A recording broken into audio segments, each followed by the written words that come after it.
এটা জনগণে যেমন বিভ্রান্ত সৃষ্টি করেছে, আমাদের নেতা কর্মীদের মধ্যে বিভ্রান্ত সৃষ্টি করেছে। এই 26টা যারা ছিলেন তারা মনে করেছেন যে আমরা হয়তো জিতে যেতে পারি। আগে যেমন 2014 আসা হয়েছে, কোনো কষ্ট না করলে হয়তো জিতবে, কাজে তারা গা লাগাননি। আমি বারংবার কিন্তু বলেছিলাম যে এখানে কিন্তু ছাড় হয় নাই, আওয়ামী লীগের ক্যান্ডিডেট আছে, তারা জিততে পারে। সরকার কোন রকম সেরকম ত্যাগ করবে কিনা আমরা জানি না, তোমাদের চেষ্টা চালিয়ে যেতে হবে। তথাপি অনেকে বুঝতে পারেননি অথবা পেরেও কিছু করতে পারেননি।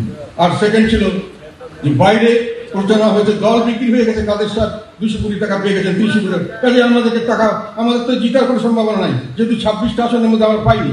কাজে টাকার ভাগ চাই আমাকে। 3 রাত 24 ঘন্টা আমি যতক্ষণ নির্বাচন করি, সকাল থেকে বিকাল, টাকা দেন টাকা দেন টাকা দেন। তারা নির্বাচনে নাই, তারা মাঠে যায় না, আমার পিছনে করে আছে টাকা আদায় করার জন্য, এবং আমার নামে জঘন্যতম কথা বলে বেড়াচ্ছে।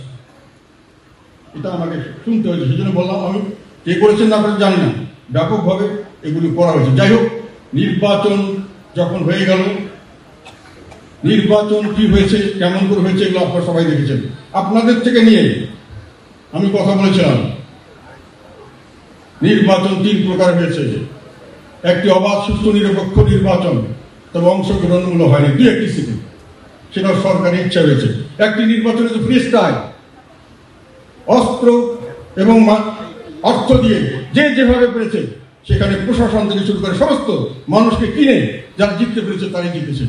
এবং একখানে ছিল এই মানামানির ভিতরে সরকারের নির্দেশনামূলক, যে লোককে পাশ করানোর কথা তাকেই পাশ করে দেওয়া হয়েছে।